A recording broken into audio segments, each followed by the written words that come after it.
Lips red like roses, tasting of wine.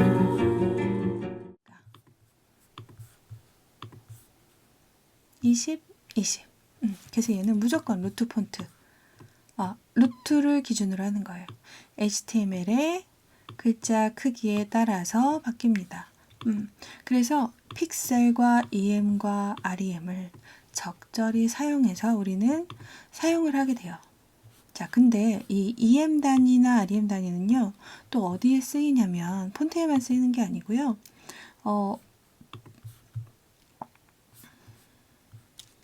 제가 여기다가 섹션이라고 한번 해볼게요. 섹션 태그에다가 백그라운드를 주고요. 토마토 컬러는 화이트, 그 다음 크기는 200픽셀을 줄게요. 자, 그 다음에 얘는 폰트 사이즈를 50픽셀을 줬어요. 근데 이 안에 여백을요, 얘가 항상 글자의 절반 정도였으면 좋겠는 거예요. 그러면 패딩 값을요 0.5em 이렇게 줄 수 있어요. 0.5em이라는 건 50%라는 뜻이잖아요. 그래서 여기서 이렇게 한번 넣어보시면 패딩 값 25 들어갔죠. 여기 보이시죠? 25. 그렇죠? 그래서 우리가 여백을 설정할 때도 그 영역에 할당된 글자 크기를 기준으로 하는 걸 정말 많이 써요. 그 소수점으로도 많이 사용하고, REM도 마찬가지, 마진도 마찬가지. 그래서 우리가 그 calc라는 함수를 쓰는 거예요. 계산식. 왜냐하면 이런 EM과 픽셀을 같이 계산하기도 하기 때문에 그래요. 자, 그래서 여러분은 이렇게 폰트 사이즈에 대해서 봤지만 EM과 REM은 폰트 사이즈에만 쓰는 게 아니라는 거. 픽셀도 마찬가지잖아요. 그쵸? 크기에도 쓰니까. 근데 이 EM이라는 건 다른 데 여백으로 들어갔어도 항상 기준이 글자 크기라는 거예요.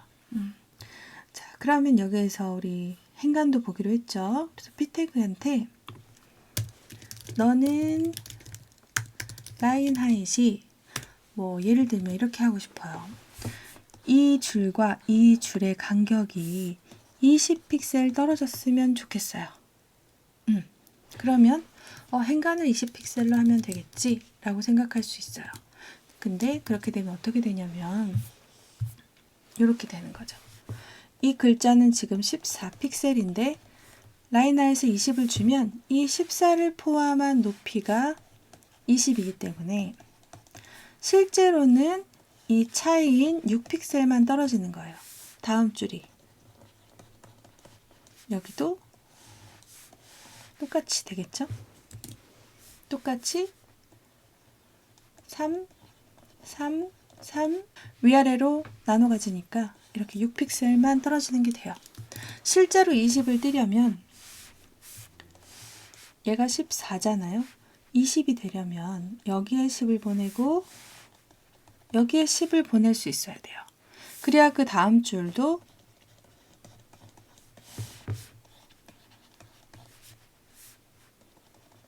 이렇게 10씩 해서 20이 떨어지죠. 그럼 최종적으로 얘는 34라는 높이를 가져야지만 행간이 20이 떨어지는 거예요. 자, 라인 하잇을 34픽셀을 주면 폰트 사이즈와 34픽셀과 차이가 20이 나기 때문에 실제적으로는 그 다음 줄과 20픽셀이 떨어지는 결과가 나타나는 거예요. 근데 이걸 픽셀로 주지 않고 나는 상대 단위로 주고 싶다. 그러면 이 34픽셀을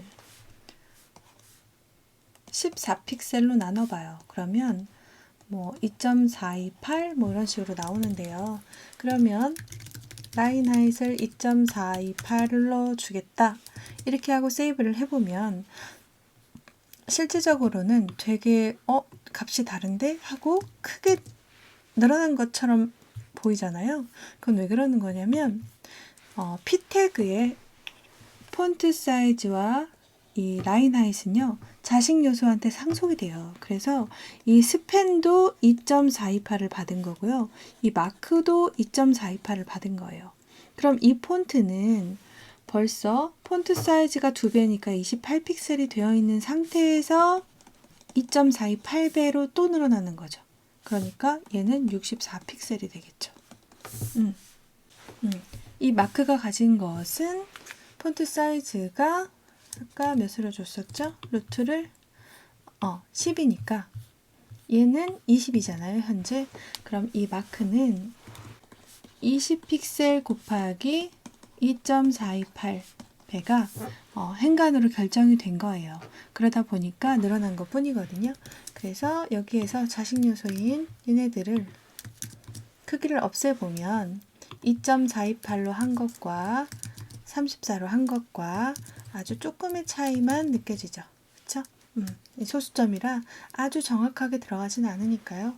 그래서 여러분이 반응형에 따라서 얘가 14픽셀이었다가 20이었다가 이렇게 변동될 때마다 그 글자 크기에 맞춰서 행간이 조절되었으면 좋겠다 했을 때에는 이렇게 상대값을 주시는 거고요. 그렇지 않을 경우에는 그냥 얘는 항상 이 정도야 이렇게 주셔도 돼요. 그리고 또 한 가지 어디에 또 사용이 되냐면 우리가 href에서 링크를 넣잖아요. 그쵸? 여기서 기본으로 글씨 크기를 너무 작게 해놔서 작게 나오는 건데요. 자, 요 링크 태그를 한번 보면 이 A 태그에 만약에 버튼처럼 A 태그를 꾸미고 싶어요. 그러면 백그라운드 컬러를 흰색으로 하고 보더 레디어스를 30픽셀로 하고 위드 값을 200픽셀, 높이를 40픽셀 이렇게 하고 싶어요. 하지만 얘는 인라인 요소이기 때문에 그쵸? 인라인 요소, 블럭 요소에 대한 이야기를 지난 시간에 했었죠? 그래서 적용이 안 되는 이유는 이렇게 디버깅을 해보세요. 개발자 도구에서 A 태그를 눌러서 보면 with height 적용이 안 되고 이유가 여기 나오죠. 인포메이션으로 얘는 인라인 요소이기 때문에 with 값을 가질 수 없어요 라고 되어 있어요. 그럼 얘는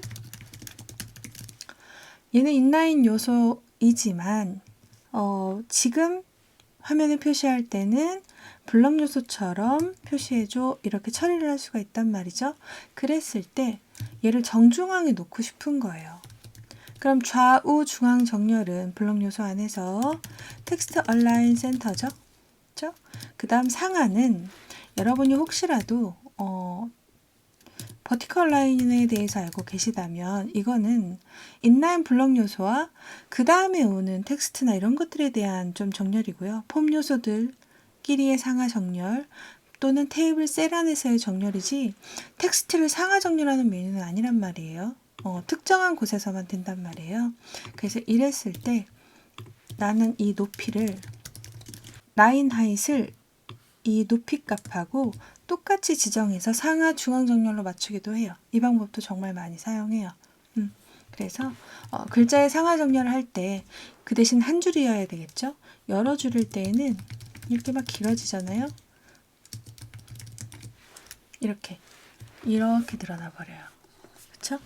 그래서 행간으로 뭔가 높이를 맞출 때에는 한 줄짜리 메뉴에는 이렇게 좀 많이 사용해요. 이렇게 사용하셔도 상관없고 아니면 나는 이런 걸 이용해서 하지 않고 플렉스를 이용하겠어 라고 하면 텍스트 얼라인 이런 것도 이제 안 먹겠죠. 플렉스니까 플렉스는 그냥 메인 축으로의 정렬, 교차 축으로의 정렬 이렇게 하면 돼요. 그쵸? 그래서 어떤 걸 사용하든지 잘못된 거 없고 여러분이 편하신 거 쓰시면 됩니다. 그래서 이번 시간에는 웹폰트와 글자 크기 그리고 EM과 REM 상대 단위 그쵸? 그 다음 라인 하잇을 고정값으로 주는 것과 상대값으로 주는 것 이런 것들에 대해서 좀 봤어요. 특히나 HTML, CSS 같은 경우는 프로그래밍 언어라고 할 수는 없어요. 그래서 그냥 문서를 사람이 읽을 수 있도록 작성하고 그것을 CSS가 스타일링을 하는 거란 말이에요. HTML을 도와서. 그래서 아주 옛날에는 HTML, CSS가 탄생하기 전에는 HTML 태그 내에서 막 폰트라는 태그도 있었고요. 센터라는 태그도 있었고 시각적인 것까지 막 담당했었어요. 그러다 보니까 여러 가지 문제가 생겨서 CSS라는 것을 고안하게 되었고 웹 문서와 스타일링을 구분하자. HTML은 웹 문서로서의 기능만 하고 스타일링은 모두 CSS로 맡기자. 이게 웹표준의 시초예요. 그래서 웹표준이라는 것은 디자인과 문서를 정확히 분리하는 것이고 여러분들은 CSS나 뭐 이런 HTML 명령어는 많이 만들다 보면 구현을 하다 보면 이런 태그도 있네, 이런 속성도 있네 알게 되는 거지. 그걸 처음부터 사전식으로 명령어를 다 공부하면 이걸 공부는 했는데 어디다 쓰지? 이러고 더 막막해질 수 있어요.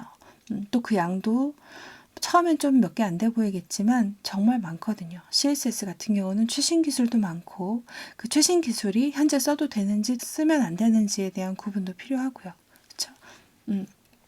자, 그래서 항상 처음 공부를 하실 땐 여러 가지 원리와 왜 이렇게 되는지, 브라우저는 어떻게 해석하는지 이런 것들을 좀 염두에 두고 원리를 이해하면 여러분들이 앞으로 공부하시는데 굉장히 많은 도움이 될 거예요. 자, 오늘 수고하셨습니다.